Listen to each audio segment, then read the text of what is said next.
Hello, hello. A little bit earlier than usual today. To be honest, I've barely woken up here. This time for PHNX Rising podcast. Once again, I feel like we've been here before with this, haven't we, Darnell? Yeah. We've been here before. Max kind of decides to disappear and we decide it's time for an upgrade. You pull me in all the time when he's not here. So exactly. We've got to bring Darnell in when Max isn't here because we've got to enjoy that upgrade. But welcome into the PHNX Rising podcast. And we have Phoenix Rising assistant coach and former captain Darnell King alongside us today. We're going to have a lot of things to talk through, Darnell. Yeah. We're going to have a lot of insight we got to get from you on, how things have gone since we last had you in this chair, which was right before Charleston, wasn't it? It was. It was right before the final.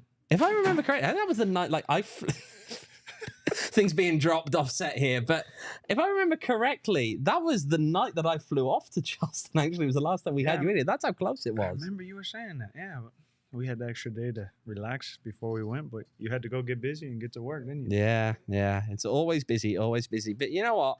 We gave you good content. You did give me some good content. You know what? Let's start with that, actually. Last time you were here, I remember you were talking about, someone asked us in the chat about Ted Lasso. Yeah. And you compared Panos to Jamie Tart. How did he react to that? Did he hear about that? Did he react at all to that one? I don't know. He never came to me about it, so maybe he believed it. I don't know. Just accepting it at this point. Yeah, it is what it is. He just accepts it. But again, since you were here last, obviously now you've become a USL champion. Just how does it feel now to be able to say that you've won this league? Yeah, I mean, it feels amazing. I mean, I've been in this league for a while and been through a lot of ups and downs in it, and to get to that point and get to the final and win in the fashion that we did. Obviously, it's a book that, many people would read and probably think it's a fictional book, but it was amazing, man. I mean, it's an amazing feeling, and it's a great honor to be one of the first of this club to win that title. When you look back at that run and making it all the way to the title, what do you think was the key in those 4 games in the playoffs to bring it all together? Oh, man, I think it was just, one, the individual characters and just how we were so resilient. Guys playing, guys that were coming off the bench, guys that weren't even in the squad. Everybody was there for each other, and we just, bonded together and pushed each other. And that was through the weeks of training all the way up to the game. So, I mean, it just showed the type of character that we had and the type of players that were in it. Speaks volumes to each and every one of those guys that were in that locker room.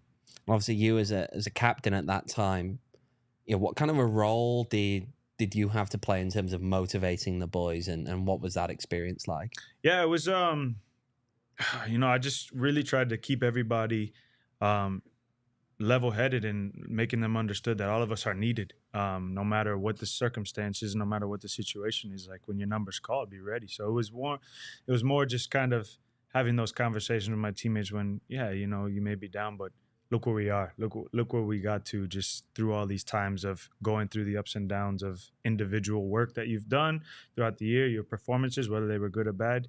Keep pushing, keep trying, because we obviously there's a bigger goal that we're reaching for. And, just keeping their eyes on the big goal was a big motivation to them through the year.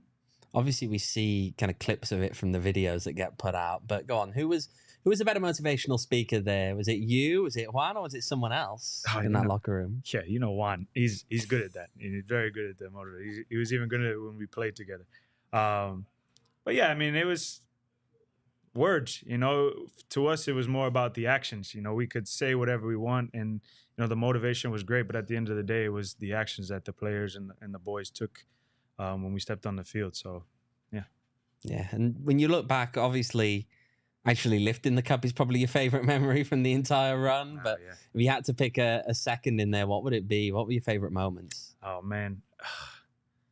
I'm going to tell you all the favorite moments were the way we ended each of those games. You had to play extra time and then go in and win in the fashion that we did. Obviously, Emmy's goals against SAC and against OC were crazy. I mean, like I said, it's a book written that, people would be like, you did all that and you still managed to win. I mean, the final was the PKs. That was crazy. But yeah, all the moments, just being able to have the whole staff there, the whole group, the whole organization there at the final and be able to share that moment was a big moment for me. So, being here for 4 years and not getting to that point to then do it with everybody was an amazing feeling.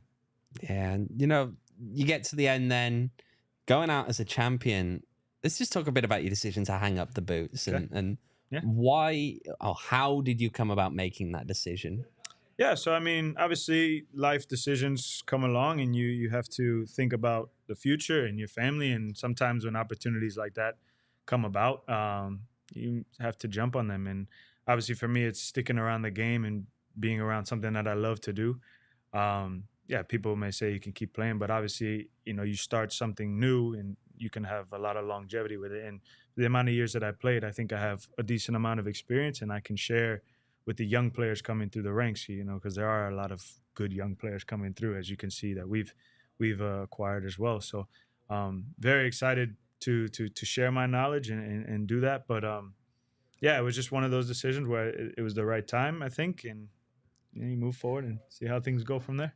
So if you look back at your football career as a whole, then what would you say are some of your favorite memories? First debut game was always a good one for me. Just being able to get into the pro environment through the time of trying to get there, it was kind of an unknown for me. So I just took the opportunity, and getting there and kind of going through the steps of where I am now was amazing, man. I think, the places that it's taken me, I've been overseas on trials, and, just to kind of have that experience, nothing came of it, but to have those experiences were great. And then to obviously come back and end it the way I did was great feeling. But you're going out as a champion at least, so Yeah, they can never take that one away from you. No, you can't. That star has got a lot of names in there, and it's for the city, so I'm glad to be a part of it. Well, of course, Phoenix Rising won last season. You too can win with Arizona Lottery's new unique ticket and promotion called Arizona Adventure. There are 3 ways that you can play and win big. You can play Arizona Adventure lottery tickets featuring 3 iconic landscapes: Picacho Peak, Monument Valley, and Camelback Mountain. These tickets have prizes up to $50,000. You can also check in at geolocated adventures at 10 different destinations across the state, from Flagstaff all the way down to Yuma. Check out azadventure.com for details and directions on those, and to check in at the destination coordinates. And you can enter tickets online for a chance to win $1 million in cash and Arizona travel prizes. The Arizona Lottery is not just about playing games and winning prizes, it's also about giving back to the state and its community, with proceeds from ticket sales going to support environmental conservation and other important initiatives across the state. So go visit azadventure.com for more information on how you can take an adventure for a chance to win $1 million in cash and Arizona travel prizes. And of course, if you're getting out there on the road, and potentially, definitely later down the season, there's a few of those road games that are definitely in driving distance. You look at them, El Paso, Albuquerque. If you want to go to Albuquerque, I'm not sure you'd want to, but maybe going out to the coast over there. I'm getting some heckled right now from our resident New Mexican over on the side there. But maybe you're going out to the coast, places that are a little bit nicer than Albuquerque. But if you're going to drive over there, of course, you're going to fill up your car. Where you're going to fill it up at? Circle K. If you're going to go fill up at Circle K as well, make sure to join their new Inner Circle program. It gets you 25 cents off per gallon on that first 5 fill-ups. If you're going to get those savings, make sure you're doing it on one of these long trips. It can really, really help you in the pocket there. And of course, lots of other good giveaways as well. Snacks, Polar Pops, all the good stuff that you can get through the Inner Circle Rewards program. You can go join the Inner Circle Rewards program for free by downloading the Circle K app today. And of course, terms and conditions apply. Only at participating locations. You can visit circlek.com to get more details on the Inner Circle Rewards program. Right, Darnell. So, obviously, you hung up the boots. Mm-hmm. You end up transitioning into a coaching role then. Yep. Can you tell us a bit more about what went into that decision, right? Who spoke to you? How did that all go down? Yeah, I mean, I had a lot of conversations. I mean, the biggest one was with my wife because she's been with me every step of the way in my professional career. So I think it was definitely a lot of intense, hard conversations. It wasn't like a easy decision by any means, but like I said, when you speak and think about future for your kids, obviously, and things of that nature, um, sometimes you just have to jump on it and then give it your 1,000% and try and make the best of that opportunity. It's kind of something I've always done with my soccer career, so it's something I want to do now, and I'm very passionate about. So I'm trying to get more and more every day, better at it, and try and progress any way I can. Have you always wanted to move into coaching after the playing career was over? It wasn't like on the mind right away, but at the same time, it wasn't anything that I neglected. It wasn't anything that I didn't think I could do. Obviously, I did a lot of coaching in my career with like individual trainings and some youth teams here and there. So, I mean, a lot of people gave me feedback on, hey, I think you'd be a good coach. So, more and more you hear things, it starts to kind of translate. Okay, maybe, yeah, let's see what it's like. But as a player, all you think about is playing. It's your favorite thing to do. So, the mind wasn't fully there yet, but at the same time, like I said, that opportunity comes and you just got to start transitioning. So, yeah, that's kind of how it went for me, and it's different for everybody. Some people are like ready to get into it, but some people jump into it and have to be ready. So. Of course, as well, when the off season's going on, initially Juan's going to be here, then Juan leaves, and now obviously with Danny in charge. Just how has that whole process been from your perspective? Oh, it's great. I mean, obviously, I'm learning from an amazing staff. Like they teach me something new every day in the process, and being a player, you kind of learn what coaches do from one side, but now when I'm here, I start to see why decisions are made and how things are done, and the dynamic of sessions and things like that. So you start to gain a little bit more of appreciation for that, because as a player, sometimes coaches are referees, and players are ripping into them for making calls, and it's just like there's a lot that goes into it on the coaching side that I learned. So yeah, massive respect to them because I am learning a lot from them, and I think this is once again a great staff that is gonna grow my knowledge in this career. So what do you think are the main things that you're kind of picking up from the other coaches that are on the staff? Yeah, I mean, especially I would say delivery on how, because as a player and as a captain you deliver a certain way, but as a coach you have to look at different aspects. So and that nature is something that I'm trying to grow more on. I would say a lot of organization.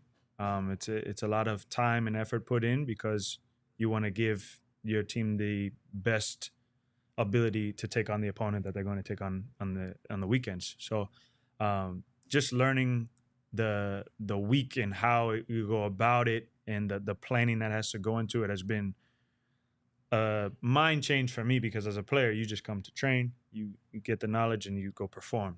As a coach you have to supply all that for the player. So yeah, one thing I'm taking up is that the organization of everything. So when you came in for your first training session as a coach now, Sure. and not as a player, Sure. what was that experience like for you, just that first training session?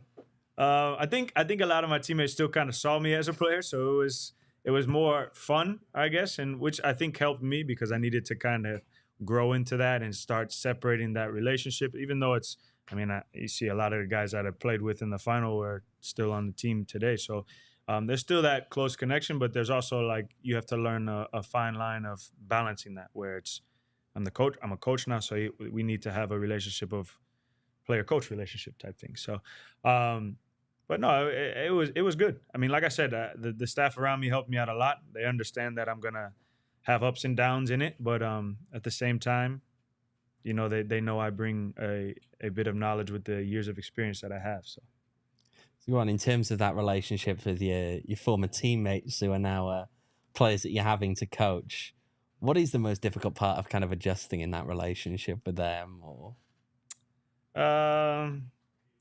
just how I was with them. I mean, like I obviously have it is a different relationship, but I don't think it's anything far off because these are good pros that I'm with, and they understand the situation at hand. So it's not been anything where I have to like, hey, we can't, it's nothing like that. They're all good and they all respect. They show great respect, and I give it right back to them. And that helps me because now I know that they're receiving and taking in what I'm trying to give them. At the same time, I'm giving them the respect to showcase themselves. So. Do you think it helps that you're already like in a leadership position? You're already the club captain, and so you already had that kind of leadership role within the team to then take it up a step and join the coaching staff. Does that help with that transition? Yeah, absolutely. I think it helps a lot. I mean, I think when I was a captain, a lot of players looked to me and up to me for advice or things they needed help with, and I was able to give that knowledge. And now as a coach, I don't think much has changed with that. If they have questions, I'm there to help them in that role. So I mean, yeah, I definitely think being a captain helped in that leadership aspect, and it kind of gave me a little step up in that transition. And then when you look at the armband and handing it over now to John, happy with that move? You think John is the right guy for the job? Absolutely. That's Big John. He's a resilient individual. He's an intense, but he's also, everything he does is for the love of his teammates. So, and you can see that by his performance and how he is. John showed that when he came to us, and I'm sure he's going to continue to show that throughout the year. So, much respect to him. He has all my trust and belief, and I'm sure he has that from everybody in the organization as well. Because keeping it in the defense as well, you got to have voices in the back, man. Yeah. Got a big Swedish voice back there. You love that, man. To hear this guy screaming behind you sometimes, it's intense. It gets you going, though. But as you look at the defense now, the number of injuries they had, were you worried at any point you're going to have to start lacing up the boots and get on back out there? Or No. Like I said, the staff is great. Everybody is, on the P's and Q's and doing the right things to be healthy and be ready for the next game at the weekend. So, yeah, obviously my boots are always ready and hot and ready to get back on the field. But no, I mean, like I said, the staff is amazing and they're doing everything possible to have these boys ready. And given, of course, you're operating with several key players out at the back, but the defense really hasn't looked that bad at all in terms of they're not conceding a lot of goals. Just what do you think's been the key in making sure that you're able to have the next man up and not really have a lot of drop off in the start of the season? Players being ready. I mean, I think that speaks to who we bring in and the attitude of these players. You have a young guy that's been in there the whole time and he's been sharp. He's been coachable. He's been adaptable to the system, and he's trying to do the right things. And when you try to do the right things and keep on at it, it starts to become kind of second nature. So, I mean, I think, also having a leader in the back as well with, some of the other guys that we brought in, more of the veteran players, I think that's great. I mean, I think you're going to have guys that can drag some of these young players along and keep them motivated to keep learning and keep bettering themselves, which is the environment we want to have. Yeah. And then, you look at some of the guys who've come in, especially you got a youngster in there like Pap in at the back. How impressed have you been with just the way that he's starting his professional career? Massive, man. I mean, he's a great kid. I love the energy that he brings. He has a smile on his face, and he enjoys the process. He enjoys the environment. He enjoys being a professional. So it's good to see that. And one thing I told him, I was like, I don't care if this is your first or 20th game. You make it a personal battle against every forward that you come up against that he's not going to beat you. And he's taken that in. It seems like, I mean, I'm not saying it was me, but I think he's taken that in, and he makes it that. And you can kind of see it in his game. Like, he's physical, he's dominant. And then when he's on the ball, he's been super clean. So it's nice to see, that in a young player coming through the ranks and, being able to show his quality. Yeah. So how closely do you work with the defense then? I mean, I work with everybody. I try and give my knowledge on the defensive side in this league because obviously I've done it for a while. So I give my bits and pieces on individual, but I try not to overdo it because I think this game is instinctual and I think they need to make decisions on their own. But you give them a little bit to have a little bit of an upper hand on the other team, and then hopefully they utilize it in their own realm and showcase their quality and take care of business. So obviously we've spoken about what you're getting from some of the other coaches and how you're learning on the job as it goes along. What has been the biggest challenge so far to adjusting to a coaching role? Good question. I would say just the transition from changing my mind of a player to being a coach and kind of seeing it in their eyes. like a lot of tactical stuff that goes on, because as a player, you focus on your position and some of the positions behind you. Obviously, you understand the tactical formation and things of your team, but on the coaching side, it's good to know that, because you're going to get questions from everybody. It's not just going to get like, oh, the guy on the right side of me, he wants to know, I need to know. So I would say understanding more of the tactical side all over the pitch has been something that I wouldn't say struggle with, but something that I'm trying to get better at in my growth. So I would say that's probably an answer to that question, I guess. Yeah. No, that's an answer. That's an answer. Yeah, tactical. There we go, tactical. But okay, so we look at some of the coaches that you've played under throughout the course of your career. Who, if you really had to kind of point the finger at someone, or maybe just a few of them, who are you looking to emulate here? Who do you want to take certain things that you saw in them and put that together into who you want to be? Yeah, for me, I had a coach that I had a couple. I would say one of my youth coaches, because he taught me to be like hard nosed and like, you get kicked down, get up and keep going, because you never know that you might have an opportunity where you can score in this moment when you're being dragged down. But if you just, whatever, that's one. Rocco Pecora, he was one of my youth coaches. But then I would say in my professional career, Gunther Krunsteiner, he was a coach for me at the Strikers in 2013, 2014. And he was one of the coaches who just kind of put his arm around you and say, I brought you here. I'm putting you in this position. You know the roles of it. Go give me your all. And it just kind of gave me confidence and gave confidence to players to like, he trusts me to be who I am as a professional. So one thing I always respected from him was that, because it was never like super drilled into my head, like, you need to be here, you need to be here. It was more like, I know you know how to play this game.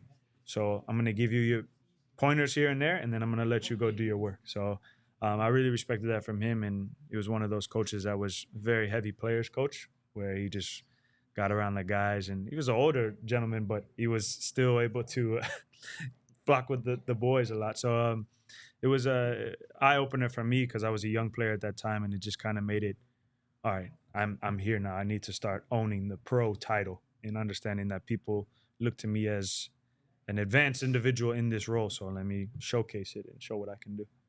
So do you, as you look ahead into the future, do you see yourself one day becoming a head coach? Is that a goal of yours, or? Yeah, I mean, the sky's the limit. As I get further and further into this career, you start picking up little things. And like I said, I'm one of those people who, when I jump into something, I'm going to give my 1,000% to find the joy in it. And I'm doing that. I mean, I'm finding joy in it, just being around the ball every day, and then being around the boys and, seeing the smiles on their faces, because that's something I enjoyed, and giving these kids opportunities to showcase themselves and do what they love to do is amazing. And to maybe be a head coach one day and, help them to keep progressing and, progress myself, I think that sky's the limit. Like I said, I wouldn't say no to that at all.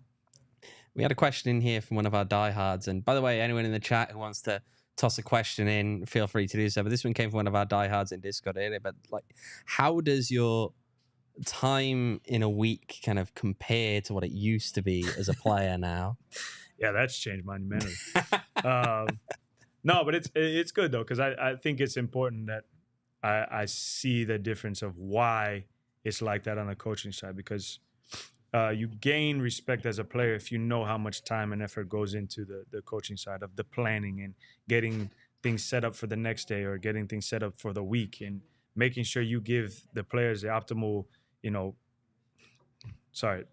best possible chance to be winners at the end of the week. So, I would say it's very different, because as a player, you go to work, you do your routine in the mornings, about 3 hours a day, 3 to 4, and then you head home and relax and get ready for the next day. So it's definitely different, and it's definitely, you have to manage it well. But, when you have a good staff, it just kind of gels well, and everybody's able to keep life going properly for themselves. I say, how do you find time for the real estate stuff on the side? Come on, this is... Yeah.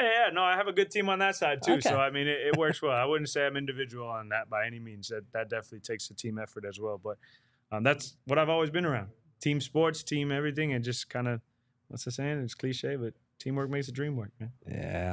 Yeah. As you look at this season now, how much of a relief is it getting that first win now last weekend? Yeah, no, I think it's good, but I think it's also important that you don't, get complacent or happy by any means. It's early in the season. There's a lot of games, and I think it's important that we come back and do it again. I don't think it's something that we should be like over the top happy about. I do think it takes a little pressure off, but at the same time, like I said, it's important that we keep our foot on the gas and keep pushing forward, because you know what it's like in this league. It can be up and down at any moment, and when you get towards the end, it's like you look back and say, damn, we should have got those points, So I think it's important that we stay hungry going into these next couple of weeks, and then keep getting those 3 points as we go on.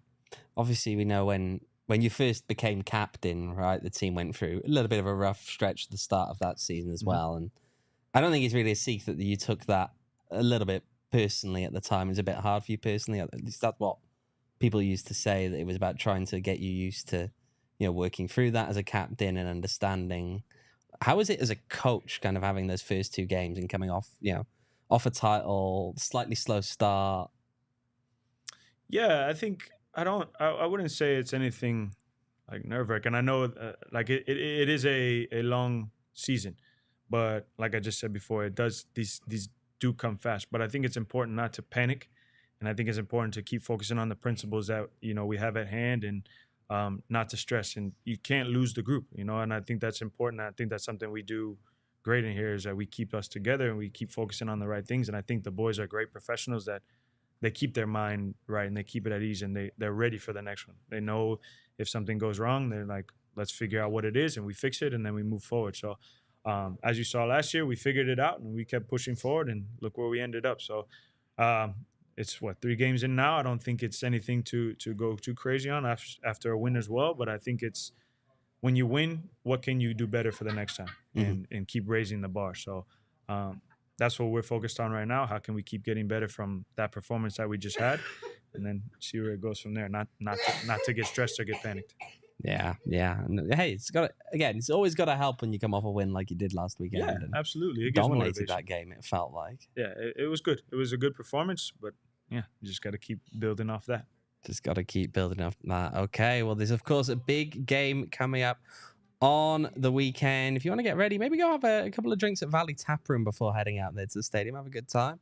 They've got 2 locations now, not just in Gilbert, but they've also opened up over in Queen Creek with their brand new location, but still the same Valley Taproom, 30 rotating beer handles, lots of good stuff there. If you're not big on the beer as well, they've got wine, they've got ciders, all kinds of good stuff. And of course, they have a bar food menu going there as well. We always have a great time when we head over there to Valley Taproom. Might have to get Max out for some trivia again in the near future. That's normally a good fun time. And of course, Max always takes the credit for why we do all right in the trivia there, as Max would, of course. But it's always a great time over at Valley Taproom. Check them out on socials at Valley Taproom on Instagram, and go check them out. Gilbert, Queen Creek, always a good time. While you're there, you can also grab, of course, a good 4 Peaks. We've been waiting again now with Max gone and not able to bring us the Bad Birdie Juicy Golden Ale, which is really nice. Have you ever tried No. It's good.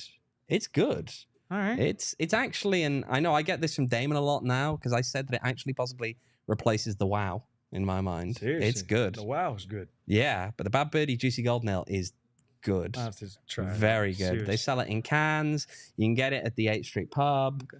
All good stuff there. Go check out 4peaks.com/locate to find all your favorite beers and events. And of course, find where you can get the Bad Birdie Juicy Golden Ale. You can check them out on social media at 4 Peaks Brew or at 4 Peaks Pub to keep up with the latest at Arizona's hometown brewery. And of course, you are going to join me in a Bad Birdie Juicy Golden Ale after the game on the weekend. You've got to be 21 or older to enjoy, and please, of course, enjoy responsibly, right? I was hinting at it. There's a big game coming up this weekend, and it's against New Mexico United. Yep, it is.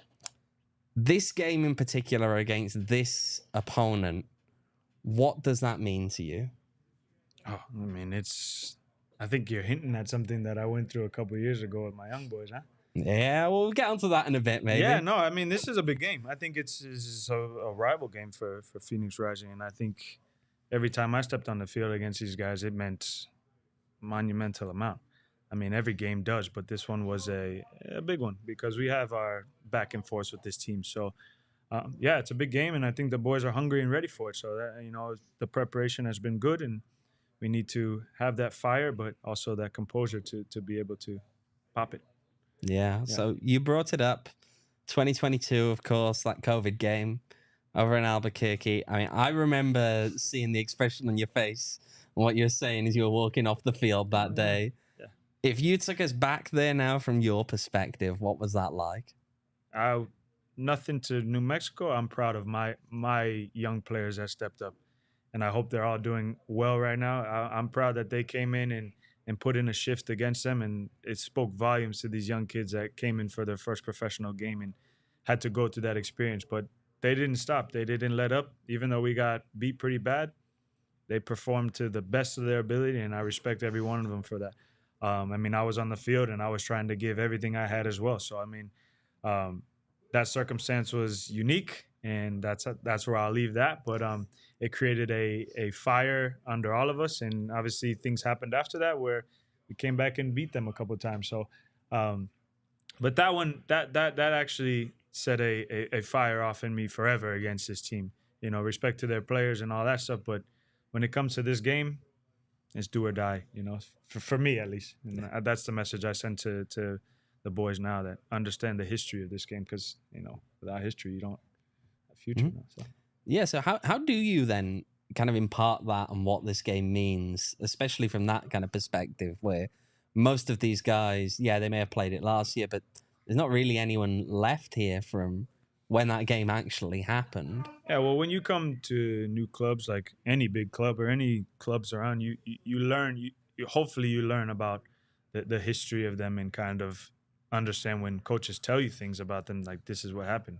Can that be motivational enough to light the fire for them to go out and perform for the club? More than that, they should just represent the badge to the highest ability all the time. But whether they know or not, I think it's also good because they're coming in to play proper football, the football that we want them to play. So hopefully that does more. But at the same time, that extra edge of having that fight and that dog to go after them for the things that have happened in the past, I think helps as well. So as long as they're ready to go in for a war, I'm excited for that. Is it better to be playing it on a proper football pitch and not on whatever it is that they've got over there? I mean, I love playing soccer on a soccer field, so I mean, it is what it is, if that says anything to it. Yeah, I'll tell you what, there's one in the chat there. How is this team going to stop, of course, one of your former teammates over there in New Mexico now, Greg Hurst? Yeah, I mean, we do our research. We're ready for him. We know Greg is a crafty player, a good little player, but at the same time, we have pieces that I think can handle him as well. So, we just prepare them, let him know what he does, and the best man win. Hopefully it's ours, handling him on that situation. So what do you think he brings to their team? Yeah, he brings a spark up top. I mean, Greg likes to, wriggle his way through things and, get into certain areas. A crafty player. I mean, you've seen some of the goals he scored for us when he was here. So, respect to him in that nature. But at the same time, I think, like I said, there are some areas where I think we can be physical and dominant on it. So that's, something we look to maybe do there. But, I mean, he's one of those players that's dynamic going forward, and it's just something that we have to be ready for. And overall, as you look at this game against New Mexico, what do you think is going to be the key from Rising's perspective?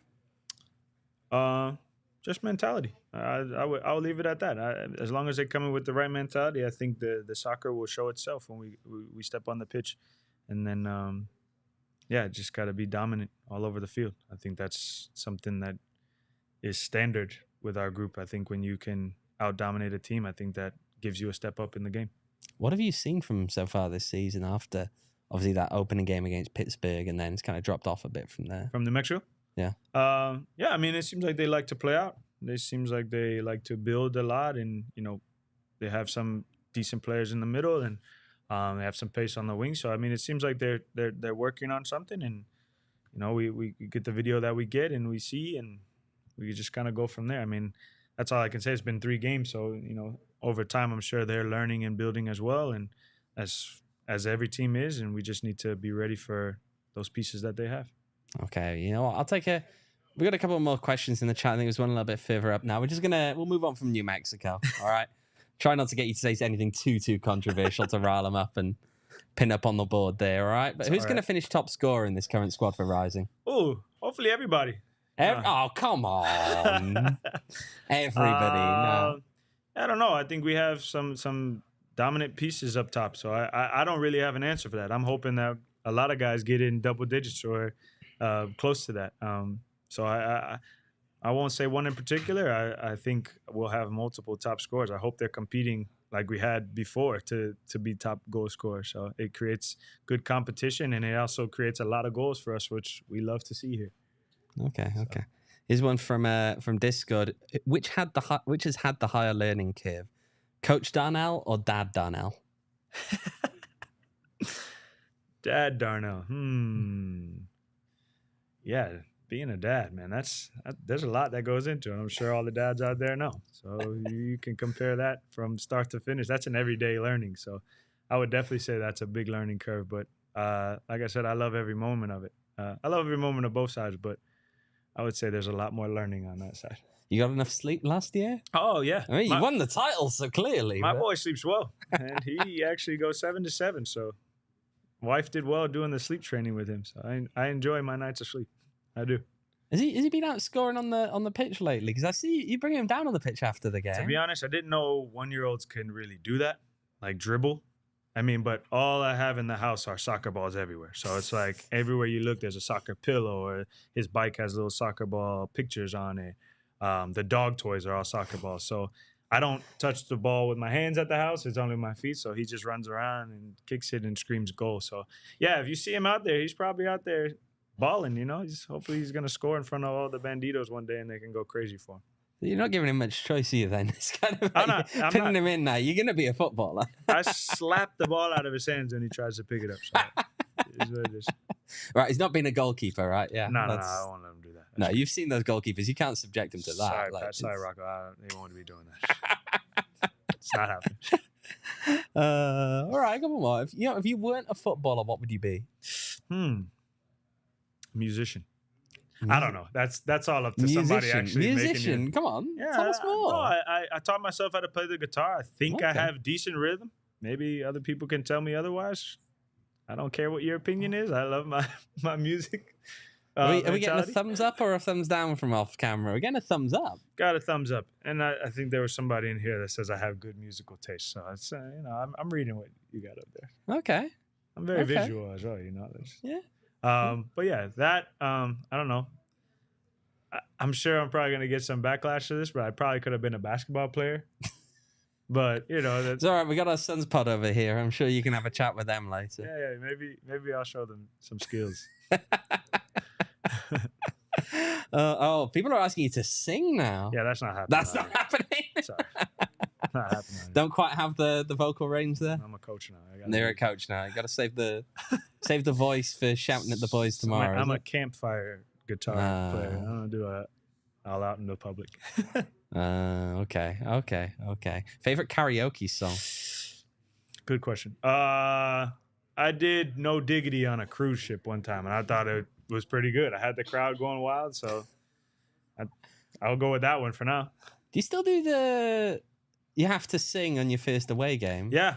What did you sing then? On my first, so that was like 3 years ago, but I had to do it again this year because transitioning to a coach, they made me do it again. So I did Love by Music Soul Child, which was all right. I could have done better. I need to have the music playing in the background. I did it a cappella. Probably wasn't the best. I got a little nervous, and then I just put together like cheerleaders put those little like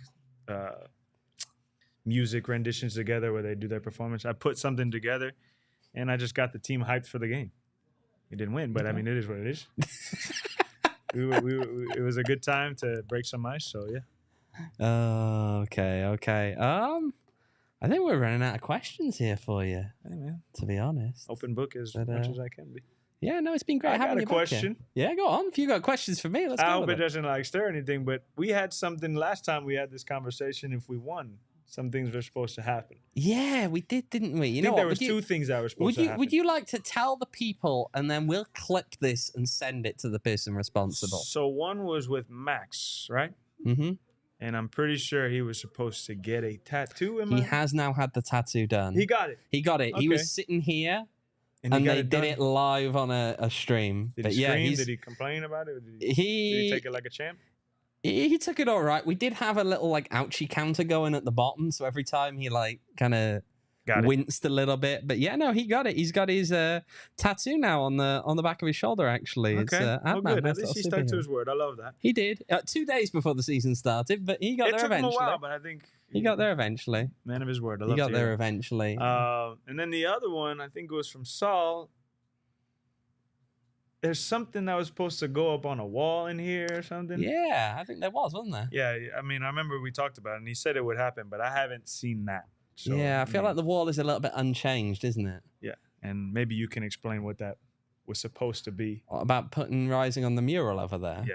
Yeah, I mean, he did say that, didn't he? That if Rising won the cup, he'd do it. Well, I'm just bringing back up stuff that we had from a conversation before. Well, it is what it is. But maybe we'll have to clip this and send it to him and see what happens. You just let him know I said hello. Just pass the message on, eh? Okay. Just let him know you said hello. Yeah. All right. Well, Darnell, it's been great having you with us. Thank you. I tell you what, since you brought up the Max tattoo thing, actually, that's a really good, nice little segue into just pointing out that we did stream that one for our diehards. So if you'd signed up as a diehard, you would have had full access to watch Max getting a tattoo live, getting roasted by the entire office pretty much live as he got it. I still remember Derek kind of walking up, taking the microphone over there and just calling him a scumbag live on air. It was a good time, but our diehards got to watch that one live, and of course they also get, much as we've had a few questions from diehards, we take them in the Discord. You get to join the Discord as well, which is only for our diehards. Chat with other Rising fans, other fans of other Arizona sports teams, and of course you can chat with us while you're on there as well. You also get access to all of our written content, and you get a free t-shirt every year that you are a diehard. So if you want to find out more about becoming a diehard, go on over to our website at gophnx.com. Check out all the details and sign up there. But Darnell, that's about taking us, I think, to the end here. You know what? I will ask you for this one, and I'm sure you're not going to answer, but score prediction for this weekend. Yeah, you're going to get that answer. I'm not getting an answer. Are you going to win? Damn right. That's the plan. That's all that matters. That's all that matters. Well, Darnell, thanks for taking the time to come in. Now, we will be on after the game on Saturday. Still no Max at that point. Unfortunately, no Darnell. It's okay. But we will be on Saturday, and then next week you'll have to put up with Max coming back here. But I tell you what, until we see you on Saturday night, this big game, goodbye. We all silly like the mayor.